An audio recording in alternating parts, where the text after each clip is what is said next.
Hi.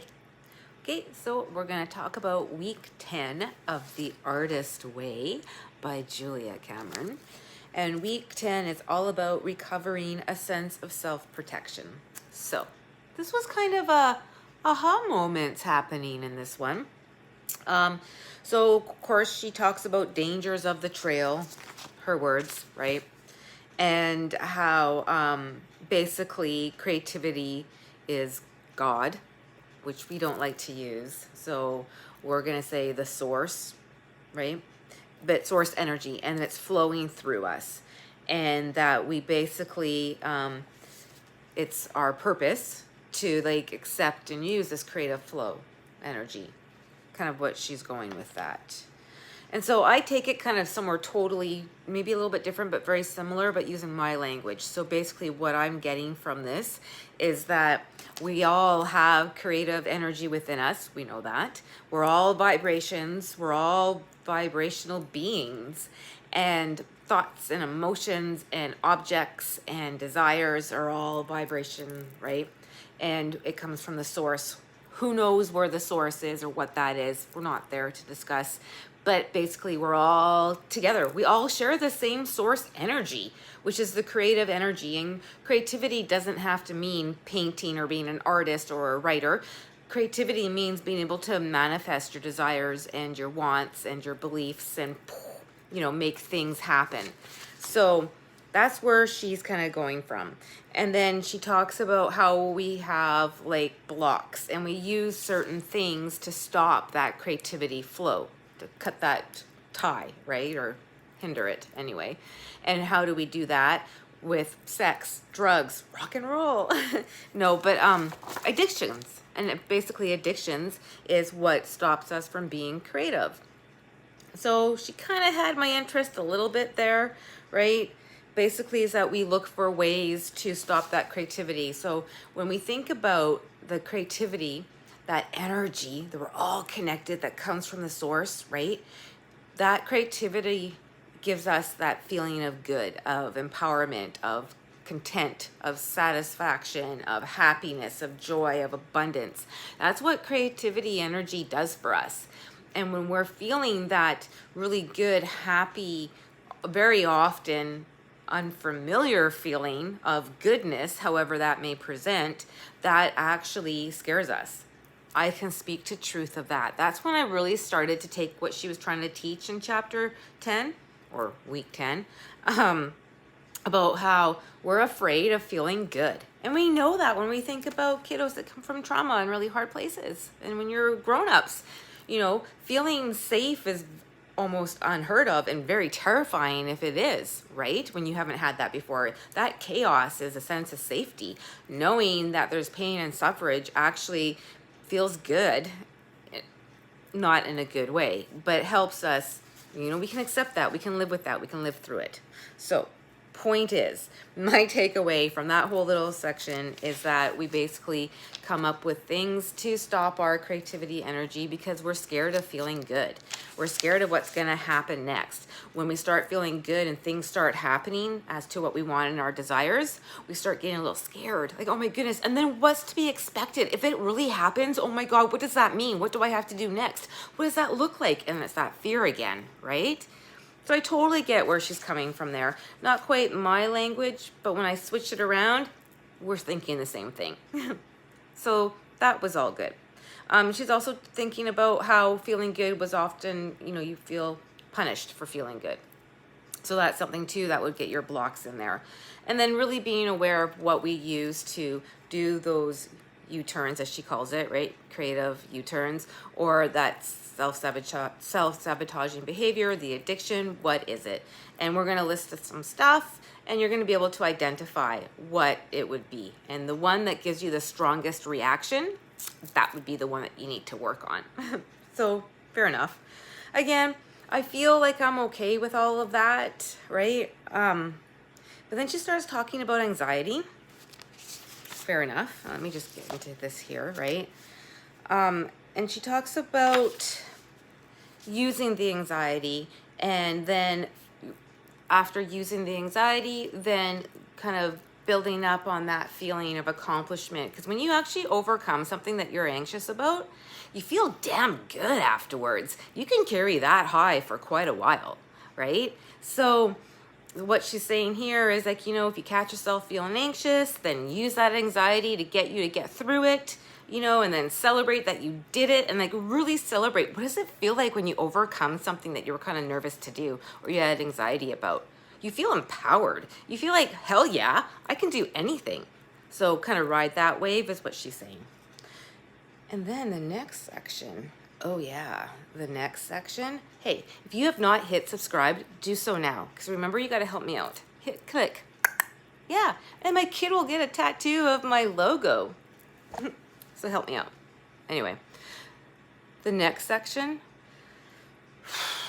that was a doozy. Yeah, and then like, because when she was talking about all the other addictions, you know, whatever, I've overcome a lot of shit, man. We're not going to go through all that, but yay me, I feel like I didn't really have any. Until she says, workaholism. Oh dear. What? Workaholism is an addiction? What? And it blocks the creative energy, which I was really quick to argue with when I first read that. I'm like, wait a minute, no it doesn't. Being a workaholic, you're actually taking up all that energy and you're being creative with your work and you're getting shit done and you're accomplished and you're feeling validated and you're feeling good and worthy and blah, blah, blah, blah, blah. And you got that high. And that's when I knew, oh dear, right. Because remember, the one that you argue against the once, or the one that you feel like you have to defend, that would be the one that you need to work on. Okay, fair enough. We all know that I'm a workaholic. But I would kind of like to challenge that one because I've made some great changes this year. So anyway, but we'll talk about what she's talking here about being a workaholic is stopping you from being creative, and that it's easier to work and get work done than play. Sure enough, playing is hard. Like that takes practice. You never got to do that. It's hard. So, and I've been doing it though. I've been playing, trying. And that fun is something that we avoid. So workaholics avoid fun. But then that's where I would argue, but I have fun when I work. I have fun when I'm writing up reports or creating this or creating that or doing recommendations, whatever it may be, talking with clients. I have fun. So I wouldn't say I'm avoiding it. But then, right? That whole, but then the committee of assholes get in there. Anyway, so there is a workaholism quiz. Yay! And I thought, well, you know what? If I would have done this quiz like last year, the answers are going to be completely different from where they are now. So I was really trying to figure out, should I do a year ago me versus me? What would be beneficial? Because I want to make sure my energy is staying up, right? But then I also want to show that it can be done. So I've decided to tell you what a year ago me would have scored and what the me now would score and how I got that difference. You ready? Okay. So the first one, question 1. I work outside of office hours.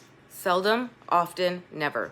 A year ago me, always, every day. Question 2.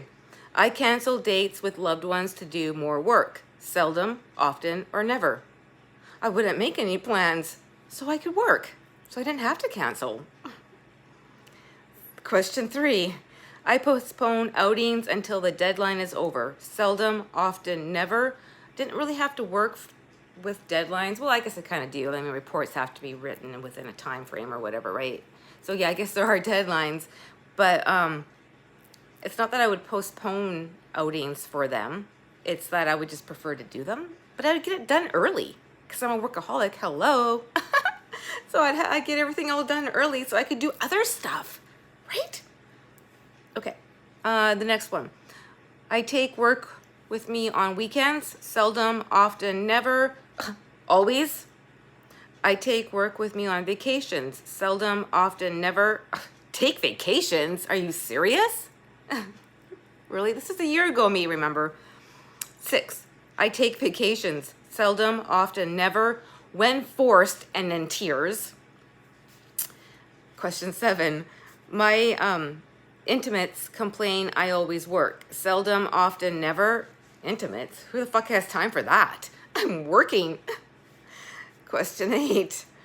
I try to do 2 things at once. Seldom, often, never. 2 things, that's for amateurs. Hello. I can get like 3, 4, 5 things done at once. I'm a woman, multitask.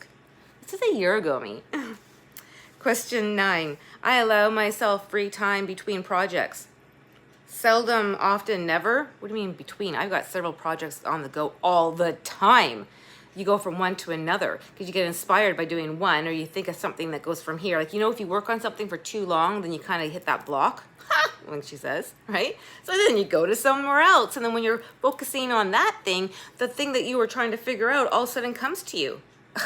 It's called, like, hello, science. Advantage of working. That was a year ago me.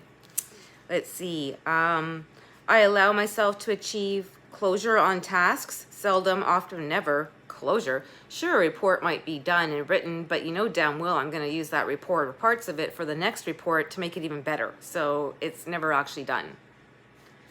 And you're always learning to add to it. Question 11. I procrastinate in finishing up the last loose ends. Seldom, often, never. You never want loose ends, and you document everything.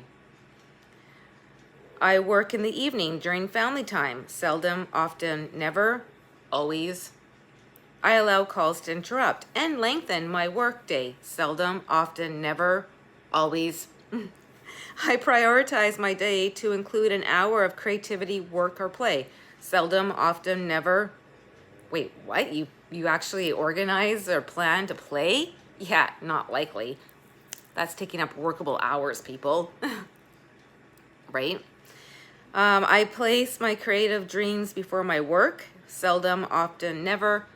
I just recently learned that I had the capacity and the ability to dream and that I'm worthy of living them. So I think that kind of answers that question.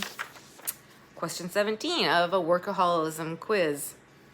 I fall in with others' plans and fill my free time with their agendas. Seldom, often, never. Oh, that's a good one. Yeah. So I guess a year ago me would be doing what other people are doing because they've got it figured out because I was working. 18. I allow myself downtime to do nothing. Seldom, often, never. Doing nothing? Seriously? A year ago me would be horrified. What a waste of time to do nothing. Although my son, when he was 16, would argue that doing nothing is actually doing something. Question 19. I use the word deadline to describe and rationalize my workload. Seldom, often, never. Yeah, I don't use the word deadline. That was never my thing. And 20. Going somewhere, even to dinner, with a notebook or my work numbers is something I do. Seldom, often, never. Okay, well, I've never actually gone with a notebook or work numbers, but I'm always thinking about work and I'm always coming up with ideas and I'm always watching because what I see out in the community kind of supports all the brain science and stuff that I teach others, and it gives me really good examples to use when I try to do education about various different things. So yeah, I'm always looking. And then of course responding to people and then trying to be trauma informed. Yeah, it's always with me. So that was a year ago me. Would you say that I was a workaholic? Right. Now, she's using workaholic, as a block, so you're not being creative, you're not having fun, not dealing with your emotions and your feelings, feeling validated, worthy, like you have a purpose. You feel like you don't have a purpose anywhere else, but work, you're doing good. People respect you. You're like solving problems and healing brains and everything is really awesome and you feel great about yourself and it's like a high way up here. And then you come home and you're like, oh, okay. Right? That was a year ago me. So now I could honestly say, if we do this again, I work outside office hours. Okay, well, yeah, okay, I still do. Let's not go crazy, right? But, for example, we just had a 4-day weekend and I did absolutely no work. Right? None. I know, I'm very proud of myself. So, yay me. And I don't even feel bad, although I bring the computer home just because, I might get inspired to finish that one thing that I'm trying to work on. So, but I didn't, yay me. I cancel dates with loved ones to do more work. Seldom, often, never. Sometimes I need to because things come up, but I don't Like if I say I'm going to meet somebody, I really do try to do it. And then if I can't do it, then I'll do it afterwards. You know what I mean? Like, come on, busy life. But it's not something that I would avoid doing. I would rather be with them than work. I take work with me on weekends. Well, I just answered that. Yeah, but I haven't done it, so that's good. I take work with me on vacation.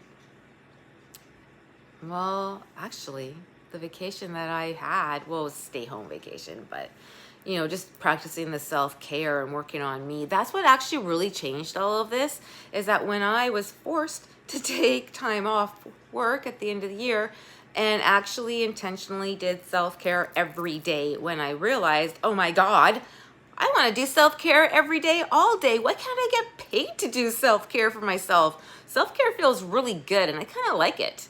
And then once I realized that I liked it, and I liked it almost as much as work. But wait a minute. And then things just kind of like blossomed from there. So I'm not actually going to go through all of this again because you get the great idea. Because right now I'm telling you, I am not putting work first. I wouldn't consider myself a workaholic. I'm able to take breaks. I'm able to walk away. I'm able to spend time with me, put myself first. So I feel good. And you know what the really interesting part of all of that is, that even though I may not be working as many hours as I was, I'm still getting shit done. So it's like, well, you think I would be getting, now I would have so much work I need to do. I mean, don't get me wrong. There are some things that I need to get done that I'm procrastinating on just because of whatever reasons. But you would think that I would have like all this stuff or so much work that it needs to be done because I'm no longer working like I was. But it doesn't seem to be the case at all. It's almost like I'm more productive. What? Right? Okay, so that was it. Then she talks about the drought. And then how a drought, you know, sometimes you just kind of hit that creative death there. A dry season, you got nothing to say. You feel like you have nothing to say. You got nothing to contribute. You're just kind of like, and that basically, it sounds like depression. You know, just feeling down, low energy. You just don't want to get out of bed because why? What's the point? And so that's to happen. And that the drought is kind of doubt. So if you were to really reflect and look into it, it's kind of like, well, why? What are you procrastinating about? What's holding you down? And it's usually fear, your doubts, right? So kind of work through that. And she talks about how morning pages helps with that, because even though you don't want to get out of bed, even though you're not going to do anything, you're still going to do your morning pages. And so again, celebrate that droughts do end. So, you know, you'll get back to being fluid again with your creativity. So there was that. Then she talks about fame and how fame really encourages us to believe that if it hasn't happened yet, it won't happen. And we can use, you know, validation and success as fame too, right? Because some of our jobs don't actually lend to fame, nor do we want it to in some cases. But being heard, being seen, being validated for the work and the stuff that you do, I think is very important.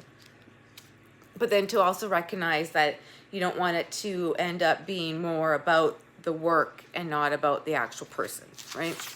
So she kind of rambles on about that. I didn't really take much to that one. Then she talks about competition, which is very important and very interesting, because there's no reason to be competitive. If we all share the same creative energy, it all comes from the same source, we're all building each other up, right? And you can have, you know, 100 trillion, 100,000, whatever, you know, self-care coaches out there. But I guarantee you're not going to have a self-care coach like me or like her or like him or like them, whatever it may be, right? We all different. And just because I'm the way I am and I appeal to some people are going to be like, yeah, no. And other people are going to be drawn to me, and vice versa with everybody else. There is no competition. Support each other. When one person succeeds, as I always say about women, when one woman succeeds, we all take a couple steps forward. Let's celebrate. Like, this is so important that we do this. Don't tear her down for making it, because her doing that shows we can do it. That's evidence.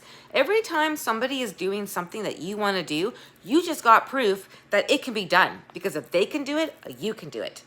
So there's no such thing as competition. That is a man-made societal thing. And I said it way better than she did. But she talks about, that's that whole why me kind of thing. Why is this happening? So instead of using or questioning why me, my bad luck, why does this always happen to me, boo-hoo, turn it to what can I do? Did I do? And that kind of thing. It's just empowering. So she was talking about that. Again, judgment comes up when you do the whole competitive thing as well, so be aware of that. So that's where she was at now with the week 10 of recovering a sense of self-protection. Julia Roberts, that's where I'm at. And now I'll talk about the tasks in the next video. Huge credit if you guys got through that.